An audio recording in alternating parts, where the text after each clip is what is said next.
Bahas skripsi lagi yuk. Nah, kalau kemarin kita sudah bahas tentang latar belakang, hari ini kita akan ngebahas seputar rumusan masalah, tujuan, tinjauan pustaka, dan sistematika.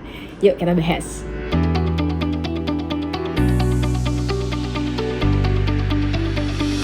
Oke, kita mulai dari rumusan masalah ini. Kalau dicek, perhatiin deh rumusan masalah. Bilangnya gini, penelitian ini melihat pengaruh impulsif dan konformitas terhadap perilaku agresif. Apa yang salah? Kalau bisa diperhatikan, ini kan bukan kalimat tanya ya. Kan biasa kalau rumusan masalah bentuknya adalah sebuah pertanyaan. Bagaimana pengaruh, bagaimana tingkat, bagaimana peran, seperti itu. Nah, di sini rumusan masalah jadi sangat mirip dengan tujuan nih. Coba deh kalian perhatiin. Ya nggak sih? Jadi sebenarnya sebaiknya ketika membuat rumusan masalah coba buat dalam bentuk pertanyaan 5W1H misalnya. Misalnya bagaimana pengaruh impulsif dan konformitas terhadap perilaku agresif, misalnya kayak gitu.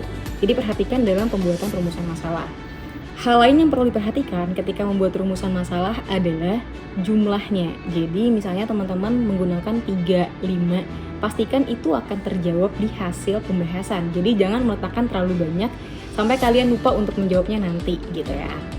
Next kita ke bagian tujuan penelitian. Nah, di tujuan penelitian ini jadi mirip banget nih sama rumusan masalahnya. Nah, sebenarnya tujuan penelitian kan memang eksplisit dengan rumusan masalah.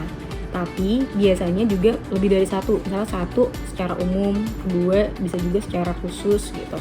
Nah, ini akan jadi membingungkan karena tadi rumusan masalahnya juga belum tepat. Kita ubah dulu di rumusan masalah. Misalnya, bagaimana pengaruh. Nah,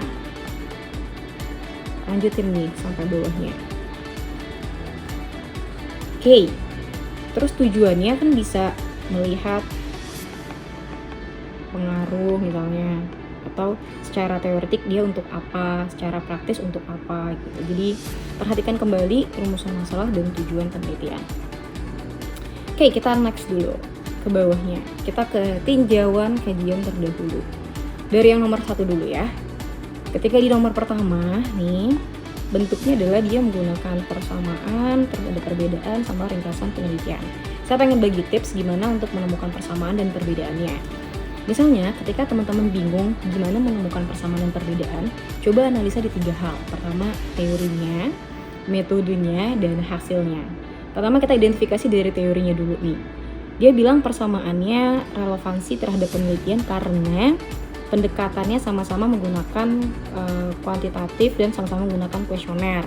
Jadi sudut pandangnya adalah dari metode nih persamaannya. Perbedaannya dia menyebutkan karena ada variabelnya yang beda, terus sama lokusnya atau lokasinya gitu.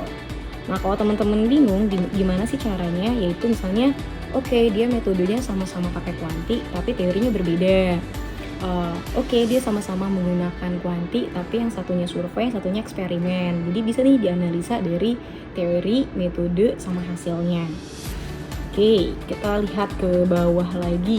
Setelah tadi sudah membahas tinjauan pustaka, mungkin pertanyaannya kayak gini. Ada berapa sih sebenarnya baiknya jumlah tinjauan pustaka? Ini balik ke prosedur atau balik ke aturan kampus masing-masing. Tapi setidaknya saran saya tuh lebih dari 5, karena semakin banyak tinjauan pustaka, maka semakin bisa teman-teman untuk mengungkapkan apa persamaan, perbedaan, sehingga kelihatan nih gap penelitian itu di mana. Kita akan next lagi di bagian nih kalau dilihat. Sebentar. Setelah tinjauan pustaka ada yang hilang nih karena tiba-tiba dia langsung ke bab 2 tinjauan pustaka. Kira-kira apa yang hilang? Ada yang tahu? Betul, tidak ada sistematika. Nah, sistematika penulisan ini penting banget teman-teman. Jadi jangan lupa sistematika penulisan itu dicari. Misal aturan kampusnya tuh apakah cuma 4 bab, atau 5 bab, atau 6 bab gitu. Jadi sistematika penulisan ini sangat-sangat penting gitu. Nah, itu dia singkat 5 menit terkait kita membahas seputar bab 1. Kalau teman-teman punya pertanyaan boleh tulis di kolom komentar, dan next bahas apa lagi ya.